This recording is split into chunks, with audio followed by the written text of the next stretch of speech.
My name is Dyer, and I was born December the 8th, 1919, in Clearwater, Kansas.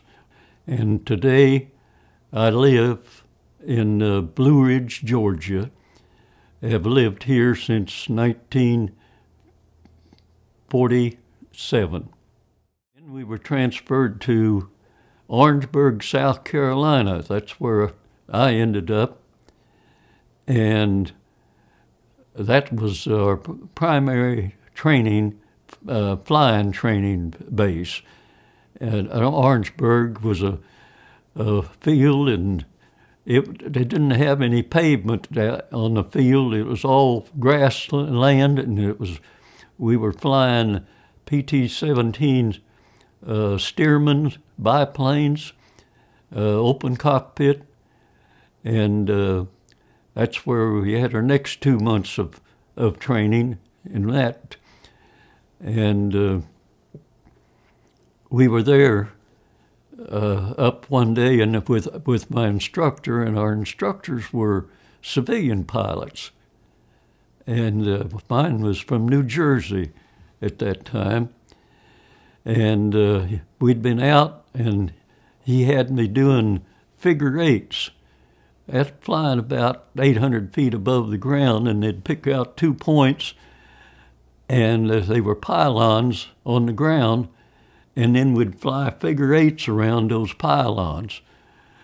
At first one way and then another way, and that was to create your coordination between your hand controls and your feet controls, keeping the plane flying level. And constantly in one position, and making the right bank on your turns, and holding your altitude and your airspeed and everything. And we'd been up there probably a half hour or longer, and he says, well, take me back to the base. I took him back to the base. He says, now you go back and do that same thing for another half hour or so. So I went back solo and back to do the same thing. I hadn't been back there about 10, 15 minutes.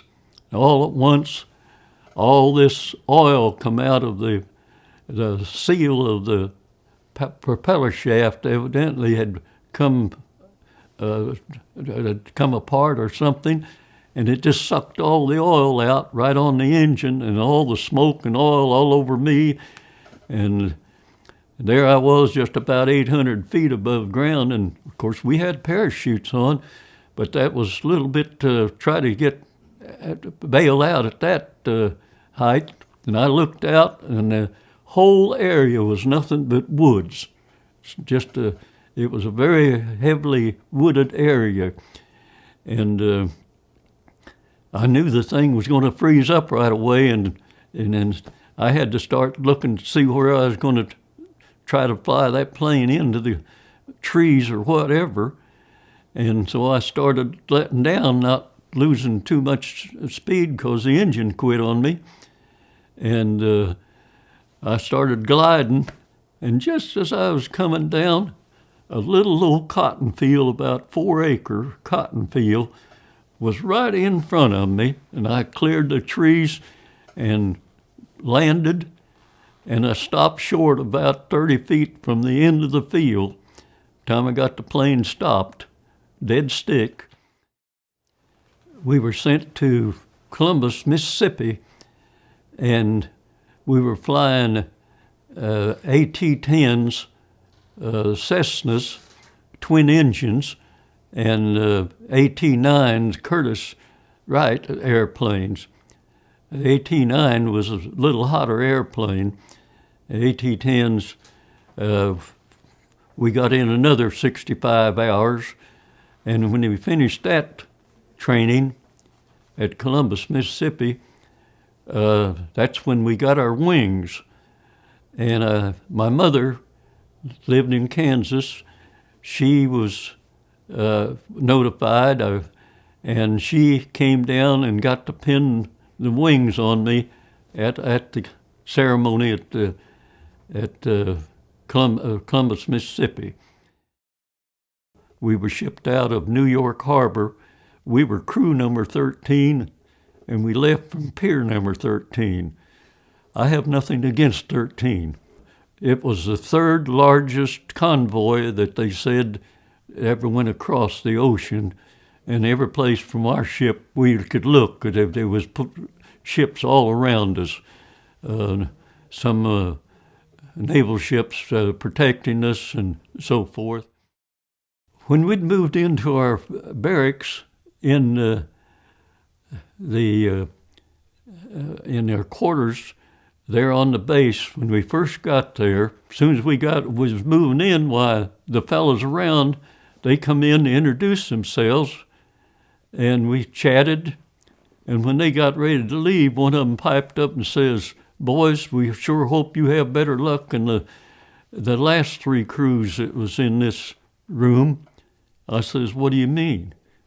He says, "Well, the most any of them flew was 6 missions before they were shot down."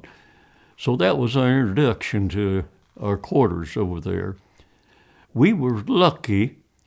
This base, Horsham St. Faith, was the last RAF base built before World War II by the RAF, and they had just taken it over during the year before, and put the 458 bomb group on that base.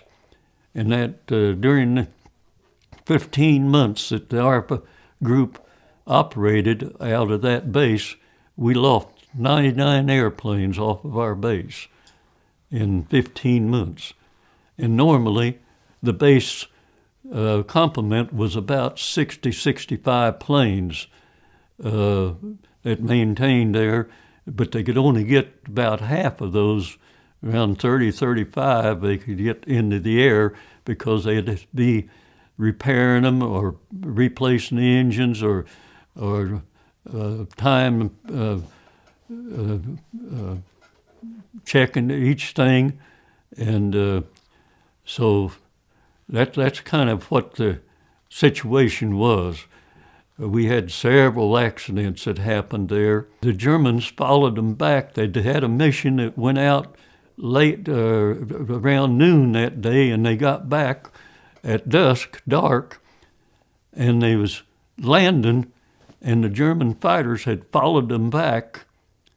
And as they turned on their runway lights and turned on their plane lights to land, the German fighters knocked down 4 of our group that one evening before they got chased out of there. Some of them got shot down. All of our missions were in Germany, and we went as far as Berlin. Was on one of our. That was near the end of the war. The Allies they'd overcome that last drive that the Germans had made, and the Germans had been being squeezed. The Russians were coming in from the east, and the Allies coming in from the west, and the Germans were bringing a bunch of their planes out of Sweden and Italy and southern Germany, and there was an airfield that was northwest of Berlin, and they'd just brought in a whole bunch of airplanes. Well, they assigned us that day that we was to bomb that field to destroy as many airplanes as we could, and they instructed us, now, you cannot bomb if you can't see the field. The Allies and the Russians are so close to that area, we don't want to have a disaster that way, so you can't bomb without seeing the target.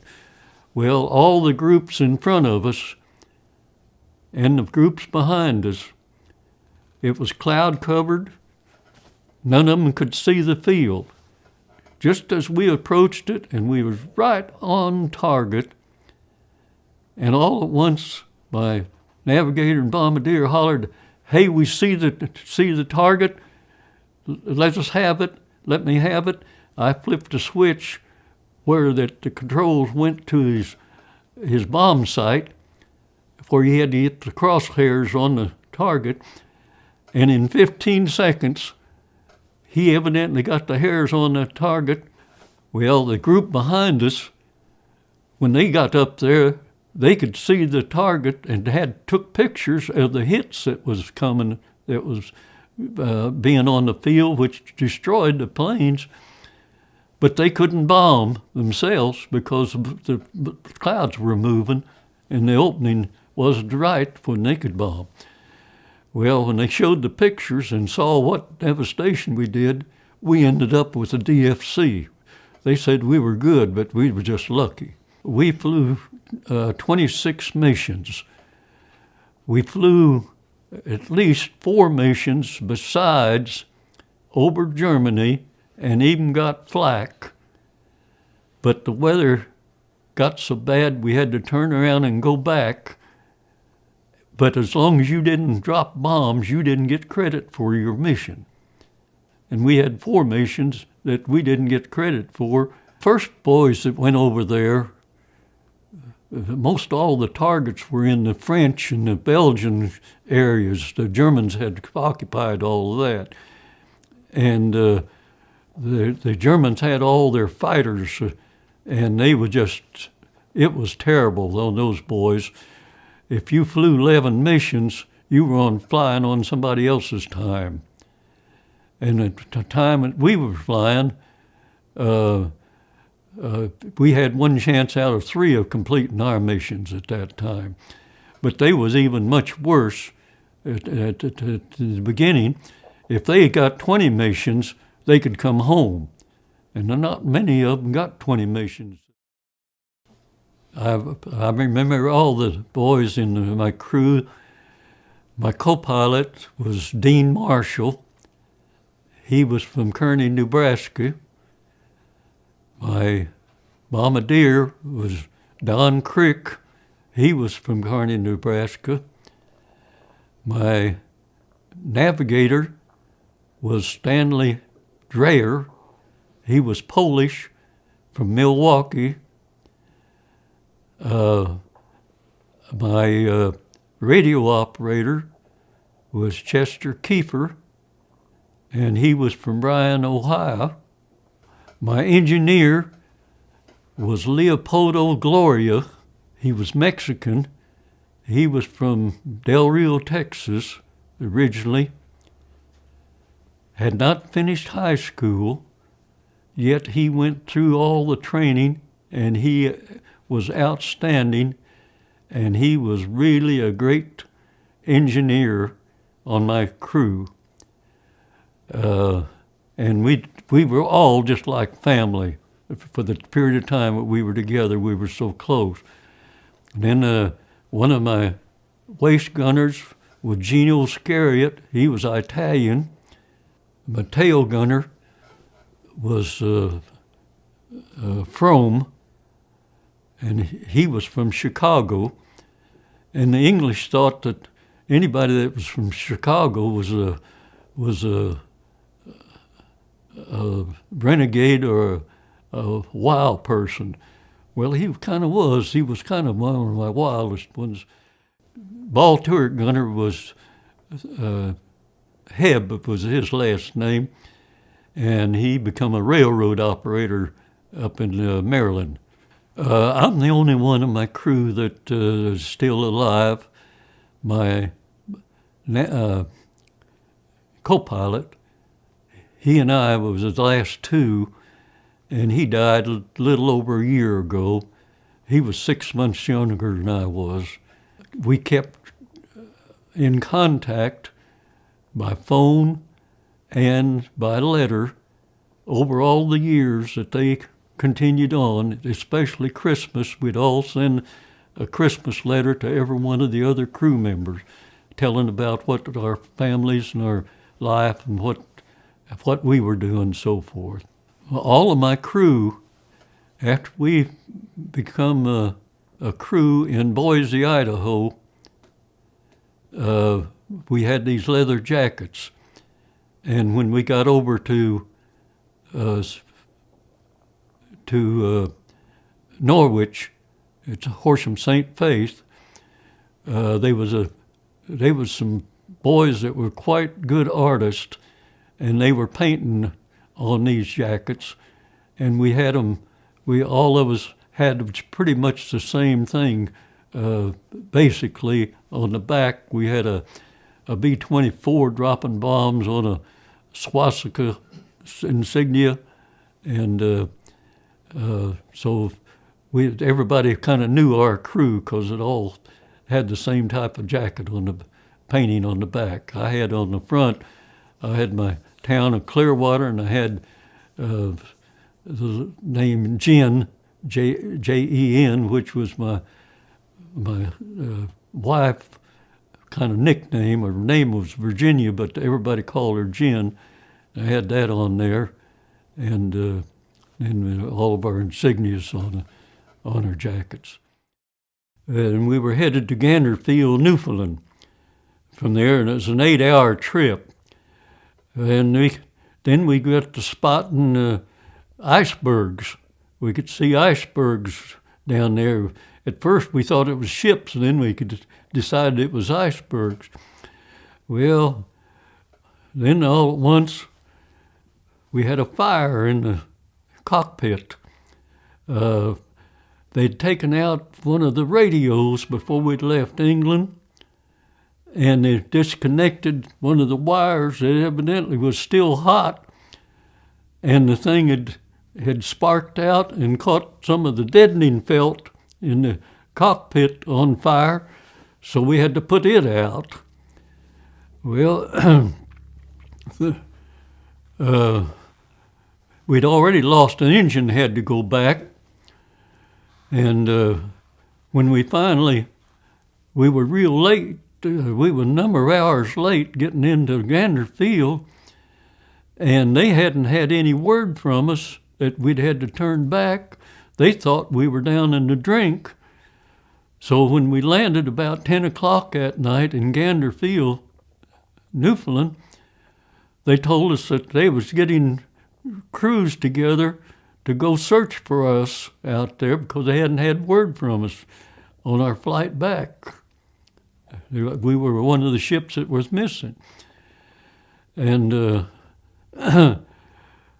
and the boys, when we landed, they come up to me, the boys that's in the back, they says, we didn't tell you, but we had a bad gas leak in the bomb bay, and we was catching it in a helmet and throwing it out the window. We was scared to tell you, we were afraid you'd turn back to the Azores. So it was sort of an adventuresome trip back across the Atlantic, and thinking about it, I can't imagine me flying a plane across the Atlantic Ocean. It still amazes me today, the things that had taken place over the years. Then I was sent to Clovis, New Mexico, and had just got assigned in there, and they assigned me to take a group of majors and colonels up to Denver to a football game on Saturday. And I went out to get in the plane, and it was a B-17. And I'd never flown a 17, never been in a 17. I've been in 24s, but I'd never been in the 17. And I turned around to the co-pilot and I says, you got quite a bit of time in this 17? He says, this is my first time. I says, well, I don't mind flying it. That don't bother me a lot. But I don't know the controls. I don't know the settings and everything. I called the engineer up and I says, you stand right here and answer my questions. We won't have any trouble. And we didn't have the first minute trouble on that. If that bunch of majors and colonels had known that the two had never flown a plane before, they'd had all bailed out. We did not have any occasion dangerous enough to have to bail out in any of the flying that I ever did. We were prepared for it on several occasions, but never did have to. And I never did any parachuting until I reached my 80th birthday, and my son and I celebrate our birthdays because mine's on December the 8th, his is on December the 9th. And we usually have all the family together. And at the end of the birthday party, I stood up and I says, I'm going to go skydiving. And my 22-year-old granddaughter, Dottie Clemens, she says, Grandpa, if you go, I'm going too. And she did. And I signed up to jump at 14,500 feet. You could jump at lower levels for less money, but I wanted to have the experience. So I told him that my granddaughter and I both wanted to jump. Then when it come time, it was around 4 o'clock, I think it was, before they finally says, well, if we got you ready. My instructor and I was the only one that was going double. They were all folks that have done a number of jumps. So they all went out first, and then we went out last. And we free fell. Well, when we went out, we tumbled 3 times, and then we spread out and come down at 120 mile an hour with that wind in your face. My instructor was attached to me I was in front of him. I broke the wind for him, but it was hard to breathe as that 120 mile an hour wind in your face. But you could move your arms and just move it around. And I asked him what would do if you just swing on around. So he just swung us on around like he was on a merry-go-round and coming down. And we free fell down to 6,000 feet before we opened our parachute. It seemed like we drifted for 5 minutes around sky. It was a wing-type chute, and we just flew it all around. And when we landed within 100 feet of the airplane that had already landed. And when we come in and landed, he made me hold my feet up so that I wouldn't tangle with his feet as he got his feet on the ground. When we come to the ground period, but we was scooting along pretty good. So then I got down on my seat and scooted. It was a little bit rough landing, but it wasn't real bad, and he kind of tumbled, and he finally went down off of his feet. When he sat there and was kind of getting up, and he says, you ready to go again? Well, I says, I'll be back when I'm 90. And so I made that promise I'd be back when I'm 90, so then I did it again when I was 90. So 4 of us went the second time when I was 90. And my landing couldn't have been more perfect. I didn't even hardly have any bump or anything when I landed that time. And the fellow says I was the oldest person he'd ever gone down with. Our present preacher is about 45 years old at our church. And the other day I asked him, I says, well, if I make it to 100 and if I go skydiving, you going to go with me? He looked at me he says, well, if you could do it, I'll do it too. Now I kind of regrets that he said that. He told me the other day, he says, I'm not what I spoke too soon that day.